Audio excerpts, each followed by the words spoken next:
Matthew Moore's Wood Studio.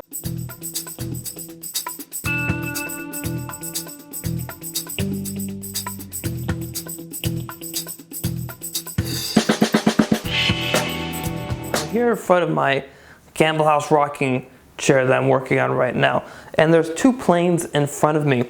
My number 4, which I've had for a while and I'm absolutely in love with. It's an amazing smoothing plane. You get this guy sharp, you get the frog up, you get the mouth closed really tight, and you're ready to rock and roll. Take thousandths of an inch or less shavings. But I also added another plane to my arsenal a couple weeks ago, and I've been using it here in the shop. And it is also another Lie-Nielsen plane, but this is the number 2. Now, I wanted something smaller than my number 4 for a while. And the reason is that not everything has to be as perfectly flat as the number 4. That's reason number 1. And then reason number 2 is not everything is wide enough for the number 4 to very easily be able to balance on top of.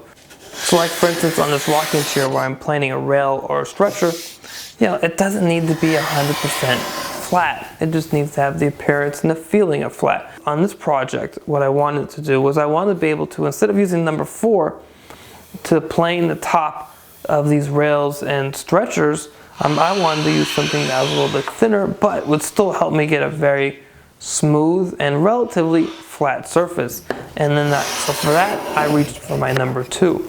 And then, amazingly so, I was able to use the number 2 to do some smoothing on the legs right here as well. I'm really digging what the number 2 can do. It's a great plane. Now, let's take a look at the number 4 versus the number 2. So as you can see, there is this distinct size difference in these two planes. The number 4 is 2 7/16 of an inch wide, and the number 2 is only 2 inches wide. So the main body of the sole on the number 2, is roughly 7.5 inches long from the front to the very back. And the number 4 is much longer than that. It's sitting at about 9.5 inches for its entire length. Otherwise, it has all the same components, including the lateral adjustment up here at the top, which is what I was really looking to get. So just like any other Lie-Nielsen tool, the plane is ready to rock right out of the box.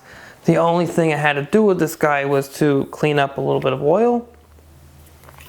I took the blade out and put a secondary bevel on it, and I moved the frog, so I advanced the frog forward to close the mouth up here when the blade was out. So I wanted a finer opening on my mouth, and that was really it. Otherwise it's been fantastic, just like my number 4 and all the other Lie-Nielsen tools I have. They're ready to go right out of the box. It's just part of the process from buying new from them.